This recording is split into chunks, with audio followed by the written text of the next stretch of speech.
नमस्कार मित्रांनो, शुभविवाह मालिकेच्या आजच्या भागामध्ये आकाश आता भूमीची रूममध्ये वाट बघत बसलेला असतो आणि तो खूप कंटाळलेला असतो. भूमी येत नाही म्हणून त्याला चिडचिड होत असते. त्याच वेळेला आता त्याला तिथून रूमच्या दरवाजातून भूमी येताना दिसते आणि भूमीला पाहिल्यावरती तो पटकन बाजूला होतो. भूमी दरवाजा बंद करते आणि आतमध्ये येते. आकाश म्हणतो की भूमी, अगं कुठे होतीस तू? तेव्हा ती म्हणते की आकाश, मी ती सगळं जरा गौरींचं सगळं आटपत होते. तेव्हा मग आकाश म्हणतो की अगं भूमी, तिथलं गौरींचं आटपलंस तू? बाकीच्या त्यांच्या दागिन्यांचं बघितलंस की नाही? अगं भूमी, तू ते गौरींचं बघितलं, पण मी काय विचार केला की गणपती आहेत ना, तर आपल्या रूमची तर साफसफाई राहिलीच आहे. मग चल आपण आपल्या रूमची साफसफाई करूया. नाहीतर एक काम कर, तूच बघ या रूममधलं सगळं, मी झोपतो, मला तर खूप झोप आली. तेव्हा लगेच आकाश म्हणतो त्याप्रमाणे भूमी तयारीला लागते. आकाश म्हणतो की भूमी, काय हे तू तू हे पण ऐकायला तयार झाली आहेस माझं? बस इथे गपचूप. आणि भूमीला तो खायला गोळ्या देतो आणि म्हणतो की भूमी, हे काय लावलंयस तू? अगं तुला स्वतःची काळजी घ्यायची आहे की नाही? सतत आपलं काम काम, दिवसभर नुसतं काम करत राहायचं. घरात गणपती आहे ठीक आहेत, पण तुला डॉक्टरांनी काय सांगितलंय तुला माहीत आहे ना? तुला औषध घेऊन आराम करायला सांगितलंय. जास्त दगदग नाही करायची सांगितली, पण तरीही तू सारखी सारखी काम करत असतेस. मला कळत नाही हे सगळं का वागतेस तू? तेव्हा मग भूमी ही आकाशला घट्ट मिठी मारते आणि म्हणते की आकाश, आणि ती रडू लागते. तेव्हा आकाश म्हणतो की भूमी, अगं काय झालं? तू का रडत आहेस? भूमी, मला सांग, तुला कोण काही बोललंय का? काय झालंय मला प्लीज सांगशील का? तेव्हा मग आकाशला ती म्हणते की आकाश, तू म्हणजे किती काळजी करतोस? तेव्हा आकाशला वाईट वाटतं. आकाश म्हणतो की भूमी, मग अगं नवरा आहे मी तुझा, मग तुझी काळजी करणारच ना. माझ्या बायकोची काळजी मी नाही घेणार तर कोण घेणार? मग आता आकाशला ती म्हणते की आकाश, खरंच तू सोबत आहेस म्हणून सगळं व्यवस्थित झालं. नाहीतर मागचं 1 वर्ष आपण कसं घालवलं हे आपल्यालाच माहीत. आणि हो, आपण दोघे एकमेकांसोबत होतो म्हणून हे सगळं निभावू शकलो. नाहीतर काहीच खरं नव्हतं आपलं. नाहीतर या सगळ्या गोष्टींमध्ये मला खूप त्रास झाला. आठवलं तरीही नको वाटतं आणि खूप त्रास होतो. तेव्हा आकाश म्हणतो की भूमी, कशाला आठवायतात त्या सगळ्या गोष्टी, जाऊ दे. भूमी म्हणते की आठवलं ना तरी अंगावर शहारा येतो. आणि कसं नाही आठवायचं? आकाश, अरे महत्त्वाचं आहे ना हे सगळं. तू हे सगळं असं कसं करत होतास? आणि तुला आठवते आपण रघु काकाला ते तुझ्या चुकीच्या गोळ्या दिल्या म्हणून खूप बोललो होतो. आणि मग आता भूमी म्हणते की आकाश, हा प्रश्न तर महत्त्वाचाच आहे ना, की तुला त्यावेळेला चुकीच्या गोळ्या कोण देत होतं? आणि मग ती म्हणते की मला खरंच या गोष्टीचं खूप वाईट वाटतं की त्यावेळेला रघु काकाला मी समजून घेऊ शकले नाही. त्याला आरोपी म्हणून पिंजऱ्यात उभं केलं गेलं तरीही. तेव्हा आता भूमीला आठवतं की रघु काका भूमीला म्हणत असतात की बाईसाहेब, खरंच मी काही केलं नाही आहे आणि मालकीनबाई मला माफ करा. तेव्हा मग भूमी म्हणालेली असते की रघु काका, तुम्ही घाबरू नका. तुमच्या खोलीत काहीच सापडलं नाही आहे ना, तुम्ही शांत व्हा. तेवढ्यातच पौर्णिमा ही रघु काकाच्या बॅगमध्ये असलेल्या त्या गोळ्या खाली फेकते. आणि मग हे सगळं झाल्यावर रागिनी रघुच्या कानाखाली मारते आणि म्हणते की हे सगळं तूच घडवून आणलं. तेव्हा मग रघु हात जोडून म्हणतो की माझ्यावर विश्वास ठेवा मालकीनबाई, मी आकाशबाबांना माझ्या मुलासारखं मानतो आणि शेवटच्या श्वासापर्यंत मानत राहीन. मग भूमीला ते चित्र आठवतं आणि तिला खूप त्रास होत असतो. आकाश म्हणतो की भूमी, प्लीज ते आठवून त्रास करून घेऊ नको. मला माहीत आहे की हे सगळं तू काही मनापासून केलं नव्हतं. आणि त्यानंतर जेव्हा आपल्याला सत्य समजलं की काकाने हे केलं नव्हतं, त्यानंतर मग तू त्याच्याशी किती प्रेमाने आणि आदराने वागत होतीस. तेव्हाच ती जी काही चूक होती ती माफ केली गेली होती. आणि म्हणूनच एक लक्षात घे की तू काहीच केलं नाहीस आणि रघु काकाला तू सन्मानाने वागवलंच नंतर. तेव्हा भूमी म्हणते की आकाश, पण हा प्रश्न उडतोच ना की तुला चुकीची औषधं कोण देत होतं? जो आजार तुझा लवकर बरा होणार होता, तो चुकीच्या औषधांमुळे 6 वर्षापर्यंत लांबला गेला ना. मग तो कसा लांबवला गेला याचा विचार तू केलास का? कोणी केलं असेल हे सगळं? आणि मग रघु काकानंतर तुला गोळ्या कोण देत होतं? तेव्हा भूमीला तो म्हणतो की आई म्हणजेच तेव्हाची आत्तू मला माझ्या गोळ्या देत होती. आकाश म्हणतो की काय झालंय पण आत्तू तर असं करणं शक्यच नव्हतं. तेव्हा भूमी म्हणते की आकाश, पण मग मला एक गोष्ट सांग की त्याच्यानंतर तुला त्या गोळ्या कोणी प्रिस्क्राईब केल्या होत्या? तेव्हा मग तो म्हणतो की आत्तूच्या डॉक्टरने. आणि नंतर मग ती म्हणते की मग तुला गोळ्या कोण द्यायच्या? तेव्हा आकाश म्हणतो की आत्तू. पण हे सगळं ती करणं शक्यच नव्हतं ना. तेव्हा आकाशला ती म्हणते की आकाश, तू सगळ्याचा प्लीज जरा विचार कर ना. अरे तुला आजारी ठेवून कोणाचं भलं होणार होतं? कोणाला चांगलं होणार होतं? कोणाला सगळे कंपनीचे अधिकार मिळणार होते आणि कोणाला या सगळ्या प्रॉपर्टीचे देखील अधिकार मिळणार होते? याचा जरा विचार कर ना. तुला आजारी ठेवून कोणाला बरं वाटणार होतं? कोणाचं भलं होणार होतं आणि कोणाचं काय होणार होतं? त्याचा जरा विचार कर. तेवढ्यातच आकाश विचार करण्याच्या आतच रागिनी आकाशभूमी असा आवाज देते. त्याच वेळेला रागिनी तिथे आवाज देते आणि ते मानसी ही खूप टेन्शनमध्ये असते. मानसी फिरून फिरून जे काही भूमीताई बोलली त्याच गोष्टीचा विचार करत असते. भूमी ही तिला म्हणालेली असते की मला सांग, जी माणसं जीव घेतात ती जीव वाचवतही नसतात आणि जीव काहीही देतही नसतात. मी तुला एक गोष्ट सांगते की रागिणी आत्याच या सगळ्याच्या मागे आहे. आकाशचा बॉम्बस्फोट घडवून आणण्यामध्ये ते त्याच्या आईबाबांच्या अपघातापर्यंत सगळ्यामध्येच रागिणी आत्याचा हात आहे आणि आकाशला असं आजारी ठेवण्यामागे पण त्यांचाच हात होता. मग आता मानसी भूमीला विचारते की भूमीताई, मला खरं खरं सांग, माझ्यापासून काही लपवू नकोस, तुला शपथ आहे. तेव्हा भूमी तिला म्हणालेली असते की मला आत्याने हॉस्पिटलमध्ये धमकी दिलेली की जर तुला काही सांगितलं तर ती तुझ्याही जीवाचं काहीतरी बरं वाईट करेल, आणि धमकी दिल्यामुळे मी तुला तेव्हा काहीच सांगितलं नव्हतं. आणि या सगळ्या गोष्टी मानसीला आठवून तिला अस्वस्थ होत असतं. त्याच वेळेला तिथे आता अथर्व येतो आणि म्हणतो की अरे, आज किती मजा आली म्हणून सांगू, धमाल केली फक्त, आणि दमलोय. अगं तुला माहिती आहे, आज गौरींच्या आसनाची आरास काय एक नंबर झाली. आजीने सगळी जबाबदारी माझ्यावर दिलेली म्हणून मी ती अत्यंत चोख पार पाडली. तू बघशील ना तर तुलाही ती खूपच आवडेल. बरं म्हणू, ऐकलंस का, उद्या आपल्या घरी गौरींचं आगमन होत आहे. मला असं वाटतंय की तूही छान छान नटून सजून तयार व्हावीस, अगदी गौरीसारखी, आणि तूही छान नथ वगैरे घालून गौरींसारखीच तयार हो. मला ना तुला सकाळी उठल्यानंतर त्या रूपामध्ये बघायचं आहे. म्हणजे गौरी आहेस ना तू, मग तुला छान नटलेलं सजलेलं मला पाहायचं आहे. काय झालं आहे मनू, ऐकतेस ना माझं तू, कुठे हरवली आहेस तू, असं अथर्व तिला विचारत असतो. तेव्हा मात्र मनू ही त्या भूमीने सांगितलेल्या आणि रागिनींच्याच विचारांमध्ये असते आणि ती खूप डिस्टर्ब असते. तेव्हा मग तो म्हणतो की मला सांग ना मनू, तुला कोणी काही बोललं आहे का, प्लीज माझ्याशी बोल ना. आणि तो तिला जवळ घ्यायला जाणार तेवढ्यातच मानसी उठते आणि म्हणते की काय चाललं आहे तुझं, जरा प्लीज शांत हो ना, मी जरा काहीतरी विचार करते आणि तुझं आपलं चालूच आहे.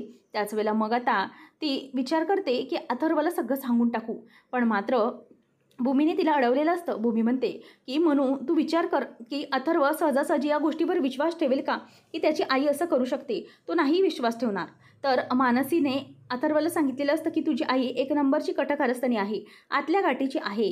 हे ऐकल्यानंतर अथर्व खूपच चिडलेला असतो आणि तो म्हणत असतो की हे बघ, काहीही बोलू नकोस मानसी, माझ्या आईबद्दल काही मी ऐकून घेणार नाही, आणि तिच्यावर त्याने हात उगारलेला असतो.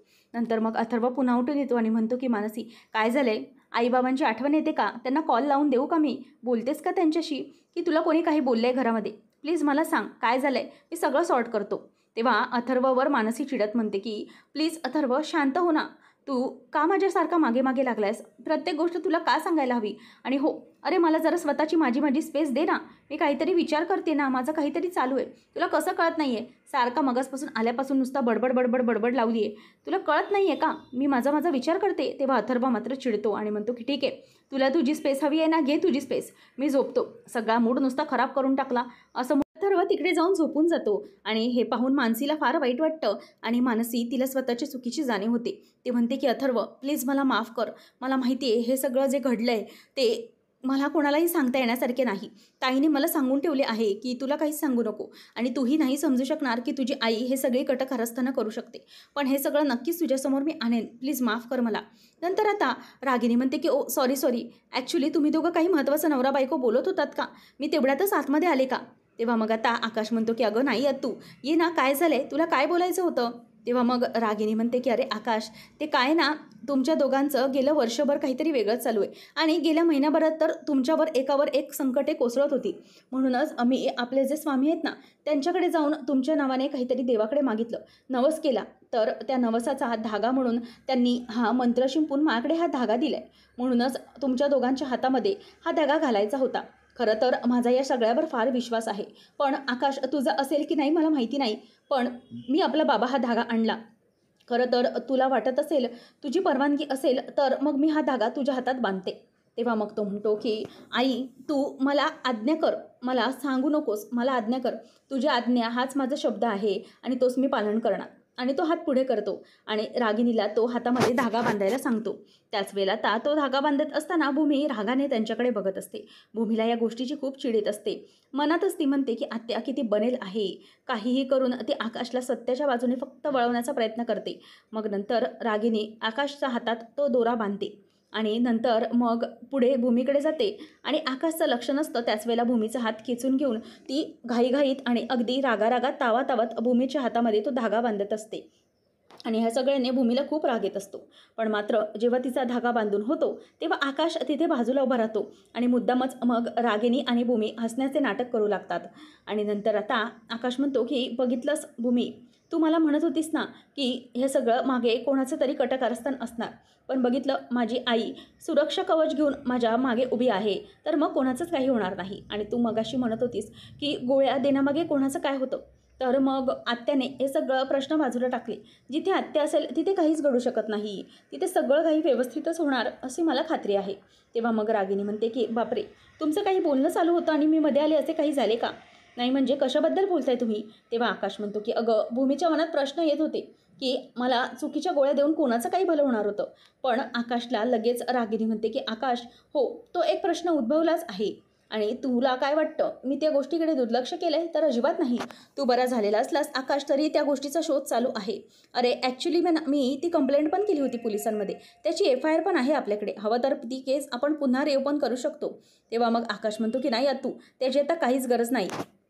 रागिनी म्हणते की अरे आकाश, खरं तर अजूनही मी त्या गोष्टीचा मागोवा घेतच आहे की हे सगळं कोण करत असेल, आणि अजूनही मी शांत नाही बसली आहे. त्या गोष्टींचा पाठलाग चालूच आहे. तेव्हा आकाश म्हणतो की बघितलंस भूमी, मी तुला सांगितलं होतं ना, आत्या या सगळ्या गोष्टी ध्यानात ठेवणारच आणि माझ्याबद्दल ती काहीही विसरणार नाही, कारण ती माझी आई आहे ना, ती कुठल्याच गोष्टी विसरू शकत नाही माझ्या बाबतीत, असं आता आकाश म्हणत असतो.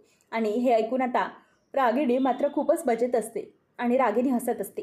तेव्हा आता हे सगळं बोलत असताना भूमीला मात्र तिचा खूपच राग आलेला असतो आणि भूमी रागाने तिच्याकडे बघत असते आणि रागिनी देखील हसत बघत असते आणि खुणमत असते की बघितलंस का? आकाश म्हणतो की खरंच आई, तू ग्रेट आहेस. मला माहिती आहे तू माझी खूप काळजी घेतेस, तू जेवढी काळजी घेतेस तेवढी कमीच आहे. आणि नंतर मग आता ती मुद्दामच भूमीकडे हसत असते आणि तिला ठेंगा दाखवत म्हणते की हे सगळं मी जिंकले आहे आणि आकाश आता तुझा नाही तर माझा ऐकतो, असं ती मुद्दामच तिला खुणवून सांगत असते. आणि या सगळ्यामध्ये भूमीला तिची खूपच राग येत असतो. पण मात्र आता इथे आकाश हा बाजूला झाल्यावर ती मुद्दाम हसून दाखवत असते. तर आता इथे गौरींचं आगमन झालेलं असतं आणि दोन्हीही गौरी बसलेल्या असतात. त्यांना शृंगार करून आणि गौरी हार घालून वगैरे छान नटवलं गेलेलं असते. आणि भूमी ही गणपती बाप्पाची पूजा झाल्यानंतर गौरीची दुर्गे दुर्गट भारी ही आरती घेत असते. आणि ती आरती घेत असताना सगळेजण ते आरती म्हणत असतात आणि ते मानसी मात्र खूपच नाराज असते. मानसीच्या डोक्यातून काहीही केल्या रागिनीची कटकारस्थाने जात नसतात आणि तिला त्याचा खूपच राग येत असतो. तर इथे आता आजी ही म्हणत असते की चला, आरती तर छान झालेली आहे. मग भूमी ही मुद्दामच मानसीला बोलवते आणि म्हणते की सगळ्यांना आरती दे. आणि त्याच वेळेला अथर्व हा तिच्यावर चिडलेला असतो. तो आरती तिला न घेताच घेतो आणि बाजूला होतो. नंतर मग मानसी ही आरती देताना जेव्हा रागिनीला समोर बघते तेव्हा तिला खूप चीड येते आणि भूमीने सांगितलेली वाक्य तिला आठवत असतात की हे सगळं कटकारस्थान हे रागिनी आत्याचंच आहे. आणि त्याच वेळेला रागिनी ही आरती घेते आणि मानसी तिच्याबरोबर नेहमीसारखी काही वागत नाही. रागिनीला जरासा संशय येतो. नंतर मग आता भूमी ती देवीपुढे हात जोडते आणि म्हणते की हे गौराई, आज तू माझ्या घरी आली आहेस, तुझ्या घरातलं सगळं काही या घरात तुला माहीत आहे, मग मला शक्ती दे हे सगळं काही बाहेर काढण्याचं आणि आकाश पुढे सत्य मांडण्याचं. नंतर मग आता भूमी ही घंटा वाजवू लागते आणि मुद्दामच ती घरभर धूप फिरवण्यासाठी म्हणून मानसीकडे देते. आणि ती घरभर धूप फिरवत असताना रघुच्या रूममध्ये जाते आणि त्याच वेळेला आता मुद्दामच रघुची बॅग काढते आणि त्याच्यामध्ये सगळं काही शोधू लागते. आणि त्याच वेळेला रघुच्या बॅगमध्ये तिला त्याचा फोन सापडतो जो बंद असतो. मानसी आता म्हणते की रघु काकाचा फोन तर आता बंद लागत आहे आणि म्हणूनच ती चार्जर शोधते आणि फोन चार्ज करते. त्याच वेळेला त्याचा फोन ऑनही होतो आणि नंतर ती काही सापडते का ते बघत असते, फोटोज, आणि नंतर ती कॉन्टॅक्ट्समध्ये जाते. त्याच वेळेला तिला वेगळा असा नंबर दिसतो जो की मेकॅनिक्स असतो. आता ती नंबर बघते तर तो मेकॅनिक्सचा नंबर असतो आणि मेकॅनिक्सचे 2 नंबर असतात जे ती स्वतःच्या मोबाईलमध्ये ट्रान्सफर करून घेत असते आणि म्हणते की हे नंबर ताईला दिले पाहिजेत. याचा अर्थ मला वाटते की रघु काकाने ताईला सांगितलेली की ज्या माणसाने अपघात घडवून आणला तो रागिनी बाईसाहेबांचाच होता, याचा अर्थ हा माणूस आत्याचाच असेल. म्हणून आता भूमी किचनमध्ये असताना ती येते आणि म्हणते की रघु काकाच्या मोबाईलमध्ये 2 नंबर सापडले जे की मेकॅनिकचे होते. भूमी म्हणते की तू एक काम कर, आत्ता आपल्याला दक्षता घ्यायला हवी, तू किचनच्या दरवाजात उभी राहा, मी त्या नंबरवर फोन लावते आणि मग बघूया आपल्याला काही सापडतंय का तिच्या विरोधामध्ये. आणि मग रागिनी ही बाहेर असताना मानसी पटकन दरवाजाजवळ जाऊन उभी राहते आणि भूमीला पहिला नंबर ऑफ लागतो. त्यानंतर मानसी म्हणते की ताई दुसरा नंबर ट्राय कर ना, आणि तिला दुसरा नंबर लागतो तर त्याच वेळेला समोरून व्यक्ती हॅलो असं म्हणते. तर पुढच्या भागामध्ये आपण पाहणार आहोत रागिणीच्या हातात आकाश भूमीच्या लग्नाचा फोटो असताना ती म्हणते की आकाशच्या अंगावरचा भार मी स्वतः झेलला आहे, यापेक्षा मोठं तू काय करू शकणार आहेस. तेव्हा भूमी म्हणते की मी माझ्या आकाशसाठी खरोखर जीव देईन, पण त्याआधी आकाशसमोर तुमचं जे काही कटकारस्थान आहे ते आणेन. त्याच वेळेला आता रागिणी म्हणते की हे बघ, तू आकाशला काही सांगू शकणार नाही, कारण आकाशच्या बाबतीतलं सत्य हे तू कधी उघड करू शकणार नाही, तर तुझ्यावर विश्वासच ठेवणार नाही. तेव्हा भूमी म्हणते की हाच तुमचा अहंकार आहे ना, तो मी मोडीच काढणार आहे आणि आकाशला तुमच्या बाबतीतलं सगळं सत्य मी सांगणार आहे. तेव्हा मग आता रागिणी म्हणते की ते शक्यच होणार नाही. तेव्हा भूमीच्या समोर ती म्हणते की हे तू सांगण्याआधी तुझं आणि आकाशचं नातं मी मोडकळीस आणीन, आणि मग ती त्या दोघांचाही फोटो दिव्यासमोर धरून जाळत असते. तेव्हा भूमी तिच्या हातून तो फोटो खेचून घेते आणि म्हणते की यावेळेला मी हे जे उत्तर देणार आहे ना, ते तुम्हाला तुमच्या शब्दामध्ये उत्तर देणार आहे. आणि लक्षात ठेवा, ही दिवाळी जी येईल ना, त्याच्या अगोदरच मी आकाशचं सगळं सत्य हे त्याच्यासमोर मांडेन, आणि मग ही दिवाळी आकाशच्या समोर जी येणार ती षडयंत्रमुक्त दिवाळी असणार. आणि ती रागिणीचा हात मुरगळते. त्याच वेळेला रागिणी ही चिडते आणि तिच्याकडे पाहतच असते. आणि आता रागिणी ही आकाशसमोर हे सगळं सत्य आणण्यापासून भूमीला कशी रोखू शकेल हे पाहणं रंजकतेचे ठरणार आहे. असेच अपडेट्स जाणून घेण्यासाठी आजच आपल्या चॅनलला सबस्क्राईब नक्की करा.